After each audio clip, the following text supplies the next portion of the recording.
Há mais de 1000 anos, em um único manuscrito quase destruído pelo fogo, sobreviveu o maior poema épico da literatura inglesa antiga, mais de 1000 versos alterativos do mesmo, uma história de heróis, monstros e destino. Bem-vindos a Beowulf. Não é apenas um conto de aventuras, é um eco de um mundo germânico antigo, pagão em suas raízes, mas filtrado pelos olhos de um poeta cristão.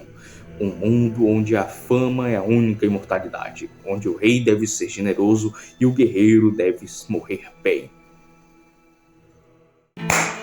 E aí pessoal, tudo bem com vocês? Comigo está uma maravilha.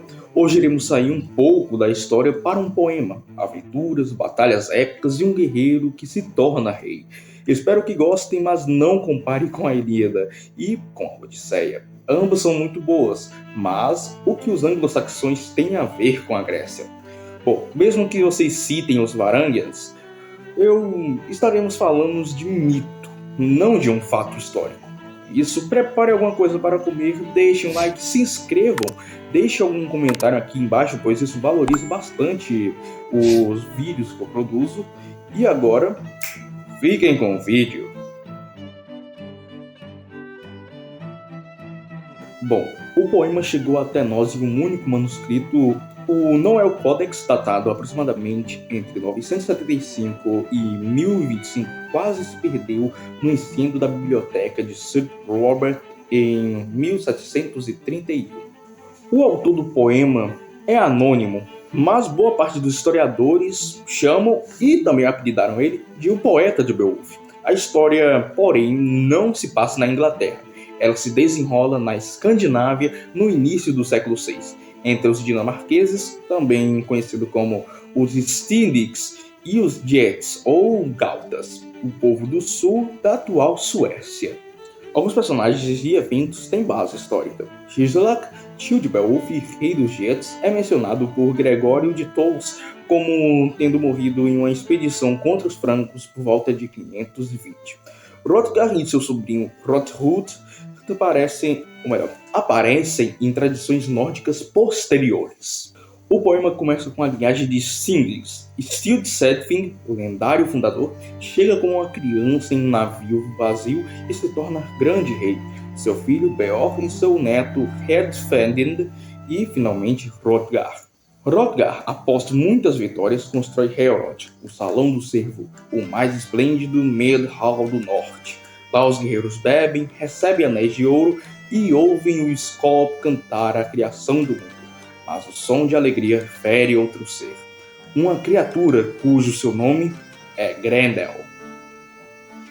Grendel, também conhecido como habitante dos pântanos e das margens, caminhante das trevas, inimigo da humanidade, descendente de Caim, ele é amaldiçoado, banido da alegria dos homens. E todas as noites, por 12 longos anos, Grendel invade Heorot, mata e devora 30 guerreiros de uma só vez. Ninguém consegue enfrentá-lo, armas humanas não o ferem. Hrothgar e seu povo vivem sob terror. E então chega a notícia aos Geats. E a mensagem dada para os Geats foi sobre um homem vindo do mar. Beowulf, jovem guerreiro de força excepcional, a força de 30 homens, sobrinho do rei Hygelac, reúne 14 companheiros e navega até a Dinamarca. Ele se apresenta a Hrothgar e se oferece para libertar Heorot. O rei recebe com honra, lembrando que o pai de Beowulf, Ecgtheow, já fora acolhido por ele no passado. Mas, no entanto, atenção, Ulfert, um dos homens de Hrothgar, desafia a reputação de Beowulf, citando uma competição de natação com breca. Beowulf responde com orgulho, contando como matou monstros marinhos no caminho. E depois desse embate verbal contra Ulfert, Beowulf e seus homens, com os outros Geats, festejam, cantam, brincam, descansam, zoam, coisas que amigos fariam normalmente. E após esse momento de brincadeiras, festas, bebedeira e comida à vontade, chega a noite. Os guerreiros dormem em Heorot. Beowulf deliberadamente deixa de lado as armas. Ele quer enfrentar Grendel corpo a corpo, para que a glória seja justa, e a criatura chega. Ele devora um dos Geats e então agarra Beowulf. A batalha é brutal. Grendel joga, devora É um grande massacre, uma brutalização em Heorot. Alguns amigos e companheiros de Beowulf são atacados, mas nenhum morre. Mas alguns Jets acabam morrendo, alguns empalados, outros devorados. E o grande herói prende o braço do monstro com sua força impossível. Grendel luta, Uiva tenta fugir, o salão treme. Finalmente o braço é arrancado do ombro. Mortalmente ferido, Grendel foge para o pântano e morre. Possivelmente de grande perca de sangue, já que o seu braço foi arrancado e não havia como ele estocar, fazendo que a criatura morresse de hemorragia. Ao amanhecer, o braço de Grendel é pendurado como troféu. Há uma grande festa de comemoração pela derrota da criatura. Hrothgar recompensa Beowulf com tesouros, o colar magnífico e as palavras de sabedoria sobre a natureza do verdadeiro herói e os perigos do orgulho. Mas nem tudo dura para sempre. A alegria do povo dura pouco. Na noite seguinte, a mãe de Grendel, uma criatura ainda mais sinistra, conhecida como Dama do Inferno ou Vingadora, invade Heorot. Ela mata a Sher, o conselheiro mais querido de Hrothgar, e leva o braço de seu filho. E Hrothgar, agora desolado, pede ao nosso herói que a persiga. Beowulf e seus guerreiros seguem o rastro até um lago tenebroso, cercado de árvores onde a água ferve de sangue e criaturas. Beowulf veste uma cota de malha, pega a espada de Hrungnir, emprestada por Unferth, e mergulha. O mergulho de Beowulf é claustrofóbico e escuro, é um breu que nem a luz consegue chegar. No total, dura 2 horas. E durante esse mergulho, a mãe da criatura o agarra e o arrasta para sua caverna abaixo d'água, onde o herói pode respirar. E neste local, Beowulf luta com ferocidade. Hrungnir falha, Beowulf quase é morto e então encontra uma espada antiga, forjada por gigantes, pesada para homens comuns. Com ela, decapita a mãe de Grendel. E depois desse confronto frenético e aterrorizante, ele encontra o corpo de Grendel e corta-lhe a cabeça. O sangue monstruoso derrete a lâmina da espada até o cabo. Beowulf sobe à superfície com a cabeça de Grendel e o cabo da espada. O terror de Heorot finalmente termina. E agora, Beowulf regressa à sua terra carregado de presentes. Ele relata tudo a Hygelac e anos depois, o mesmo morre em batalha. Seu filho, Heardrad, também cai e Beowulf sobe ao trono. O mesmo reina com sabedoria e generosidade por 50 anos. E então, um escravo fugindo do castigo entra em um barrel antigo e derruba o cálice dourado de um tesouro. E o guardião do tesouro é um dragão.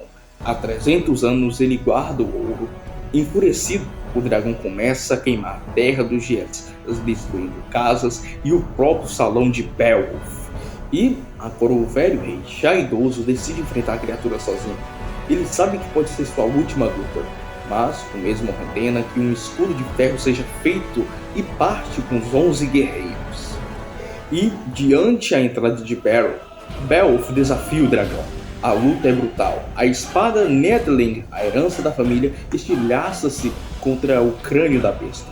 O dragão fere Beowulf no pescoço com suas presas venenosas. Todos os guerreiros fogem de medo, menos um. Wiglaf, parente jovem e leal, corre para ajudar o senhor. Juntos, eles matam o dragão. Wiglaf fere a barriga da criatura.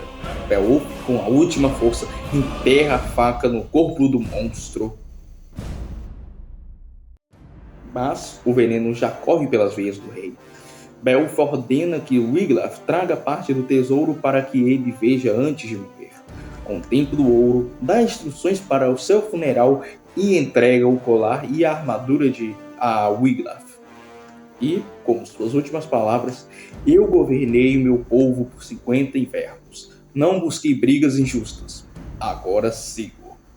E então Beowulf morre. O tesouro é amaldiçoado, os Jets temem o futuro sem o grande rei.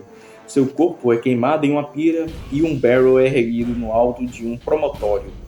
Para que os navegantes o vejam de longe, os guerreiros circundam o túmulo lamentando o melhor dos reis, o mais gentil com seu povo e o mais ávido por fama. Beowulf não é apenas uma história de monstros. É um poema sobre a glória e a transitoriedade, sobre a lealdade entre o Senhor e o guerreiro, sobre a generosidade do rei que distribui anéis, sobre o orgulho necessário e o orgulho excessivo, sobre o ciclo da vingança de sangue. Os monstros não são apenas adversários externos. Grendel é uma exclusão e o ódio à alegria humana. Sua mãe, a vingança ancestral. O dragão, a ganância e a inevitabilidade da morte. O legado de Beowulf é imenso. J.R.R. Tolkien, um dos maiores criadores da literatura fantasiosa que já andou aqui em Terra, é um grande estudioso do poema. Defendeu sua unidade artística e inspirou-se nele para criar universos de Senhor dos Anéis e O Hobbit. O episódio do Ladrão e do Dragão é um eco direto sobre este evento. E mais de 1000 anos depois, o herói ainda luta nos pântanos da imaginação. Porque, no fundo, Beowulf fala algo eterno. O homem que enfrenta as trevas mesmo sabendo que a noite sempre vence e que, mesmo assim, a luta vale a pena.